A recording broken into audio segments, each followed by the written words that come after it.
Good morning, seventh graders. We're going to go into our second lecture about the Civil War, which of course is my strong point. We talked about the Battle of Bull Run at the beginning, the first Battle of Bull Run. There was a second battle later on in the war. We talked about the Peninsular Campaign with McClellan. That failed. We talked about Shiloh, how bloody that was in Tennessee, and so forth. So we're going to pick up the story of the Civil War in 1862. After the Peninsular Campaign, Lincoln removed McClellan, kind of demoted him, and he named a guy by the name of General Pope. He named him in charge of an army in northern Virginia, a Union army in northern Virginia that was supposed to head south and capture Richmond. Well, to make a long story short, Robert E. Lee moved up and surprised Pope at Bull Run again for the Second Battle of Bull Run. Thoroughly thrashed him, defeated him. Pope goes limping back into Washington, D.C., defeated. So once again, the Confederates look like they're winning the war. 1862, they invaded Kentucky, where they got almost up to not too far from Ohio. I mean, they were on the move. So things were not looking good for the Union. The British were supporting the Confederates with weapons and so forth, trying to get through the blockade. Fortunately for the Union, the blockade was tightening, and so there were less and less ports for the Confederates to use to try to trade with the British. Well, after the Battle of Second Bull Run, Robert E. Lee decided he was going to invade the North. The reason he wanted to invade the North was, number one, to take the pressure off of Virginia. The war had been fought in Virginia, and the crops and everything else were, thrashed because of both armies in Virginia. So he wanted to take the pressure off Virginia for a while, hoping he could bring in the harvest in the fall of 1862. And secondly, he wanted to invade the North because if he could win a victory up north, there was a pretty good chance that the British and the French would recognize the Confederacy as a legitimate nation. Kind of like after the Battle of Saratoga, the French decided to join the United States against the British in the American Revolution. Well, he hoped to do the same thing by invading the North. Well, him and his army headed up and through the Shenandoah Valley and up into what is now West Virginia. They crossed into Maryland.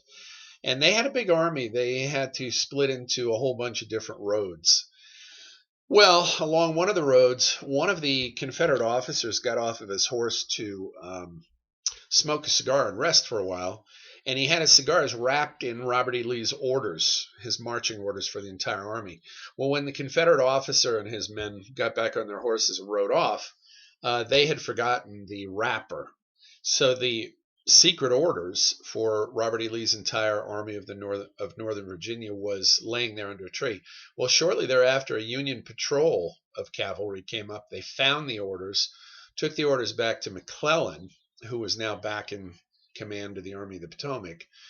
And McClellan said, I've got what I need to crush Robert E. Lee. But typical of George McClellan, rather than move right away, he waited several hours.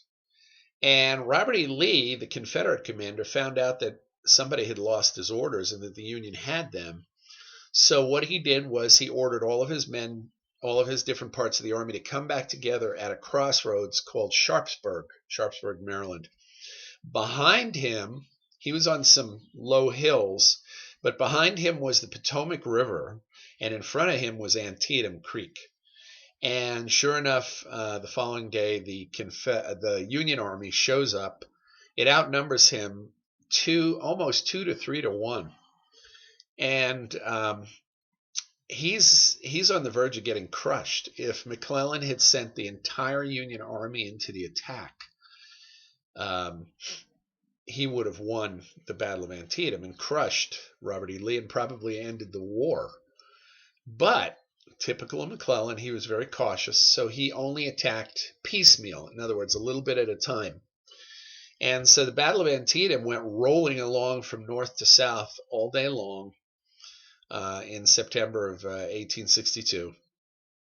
And in the end, it was a one-day battle. The Confederates held their lines, but there was just absolute slaughters in there was a place called the Sunken Road that was filled with Confederate bodies. You could have walked from one end to the other on the Sunken Road and never stepped on the ground. Same thing happened in a place called the Cornfield on the northern part of the battle. There were so many Confederate and Union dead that you could literally walk for hundreds of yards and never step on the ground. You could just step on bodies. Over, I think, about 26,000 men were killed or wounded. It's the bloodiest day of the Civil War, the bloodiest single day of the Civil War, and it's the bloodiest day in American history, was the Battle of Antietam.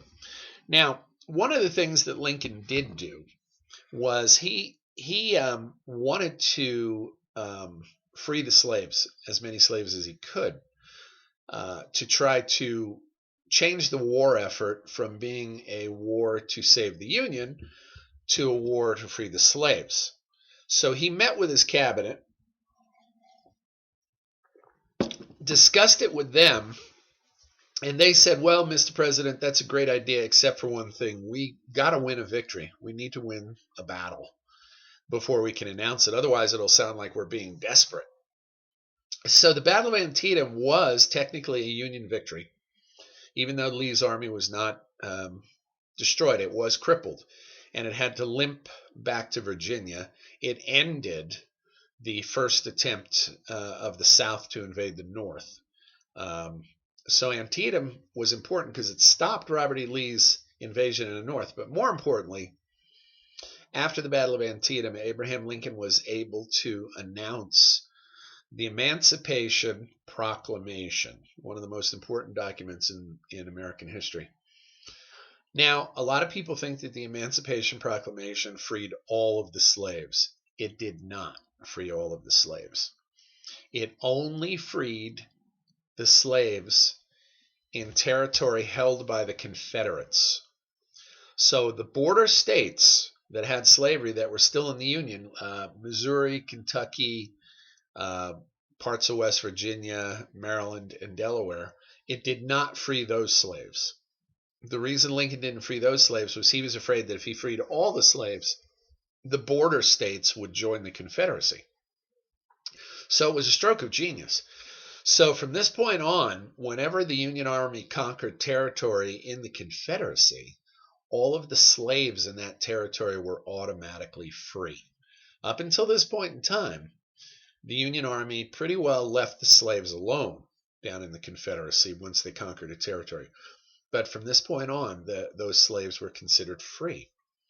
So what that did was it changed the war from a war for the Union, the preservation of the Union, to a war for the freeing of the slaves. Now, why was that important? Because morally, now the North had the high ground. The South was fighting for its independence, and that sounded good on paper, but they were also fighting to preserve slavery. So by Lincoln saying that the North was fighting for the freedom of the slaves, the rest of the world that was in the process of giving up slavery as well, they looked at the North and said, well, they're fighting for a noble cause. We cannot support the Confederacy. The British and the French said we cannot go to war and help the Confederacy because they are fighting for slavery, and the North is fighting for the Union. Great Britain had already freed their slaves in 1833, and there were no slaves in France anymore. So France and Britain could not possibly support the Confederacy at this point in time because morally it would be wrong. Well, after the Battle of Antietam, the Army of Northern Virginia headed back down into Virginia. The Army of the Potomac went back to Washington and just sat there. So Abraham Lincoln finally had had enough of General McClellan and fired him. He said, "You're out of here." General McClellan had been very nasty to Lincoln, very insubordinate. In his private letters to his wife, he referred to Lincoln as the original guerrilla. He hated Lincoln and despised him, and Lincoln knew it. But he thought, well, if McClellan can win battles, that's okay. But McClellan just did not use the army very well. So he got fired, and Lincoln assigned a new commander to the Army of the Potomac, and his name was Burnside. Okay, And General Burnside said, I'm not up to this. His name was Ambrose Burnside. He says, I'm not up to it. I can't command a whole big army. And Lincoln said, oh, yeah, you can, and you're going to. Well, Burnside came up with an idea in the fall of 1862 to attack Richmond from the north, but to do it in a rather unique way. He was going to march south as quickly as possible to the Rappahannock River, which was about halfway between Washington and Richmond. He would have pontoon bridges waiting for him. He would rapidly cross those pontoon bridges, and he would position the Union Army between Robert E. Lee's army, the Northern Army of Northern Virginia, the Confederate Army, and the Confederate capital of Richmond. By getting between the Confederate Army and the Confederate capital, it would force Lee to attack the Union Army, which was much larger. Well, it was a good idea on paper, but when the Army of the Potomac arrived at the Rappahannock River, the pontoon bridges weren't there. And it gave Robert E. Lee a chance to dig in. He moved down, dug in on the hills above a town called Fredericksburg. And on December 13th, despite the fact that it was a stupid idea to do it, Burnside decided to attack Robert E. Lee directly. And so the Union Army crossed the Rappahannock River. The pontoon bridges had finally gotten there. And they attacked across an open field against a stone wall. And the Confederates were dug in behind the stone wall, sometimes 4 men deep, so it was almost like machine gun fire. When one man would fire, they'd pass the rifle back to be reloaded, and they'd hand him another rifle that was loaded, and it just was a slaughter.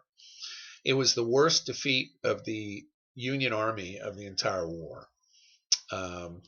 12,000 over 12,000 Union soldiers were killed or wounded, and I think about 4,000 or so forth Confederates were killed or wounded. Battle of Fredericksburg was a disaster. So Burnside was relieved of his duty as the commander of the Army of the Potomac, and Robert E. Lee is thinking to himself, what can I do to win this war? Well, meanwhile, back along the Mississippi, the Union had been making progress. Little by little, they captured Memphis, they captured several towns and cities. And now, going into 1863, there were only 2 places that were holding out for the Confederates along the Mississippi River. One was Vicksburg, the town of Vicksburg, and one was the town of Port Hudson. Everything else was under the control of the Union. So the Union was winning the war in the West, but they were not winning the war in the East.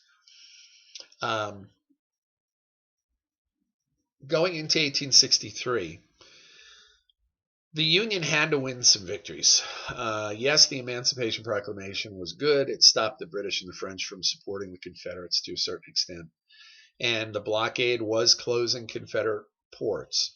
But the Union appeared really no closer to winning the war than when the war had begun. So Lincoln knew that there had to be some sort of a victory in 1863. So we're going to stop the lecture there.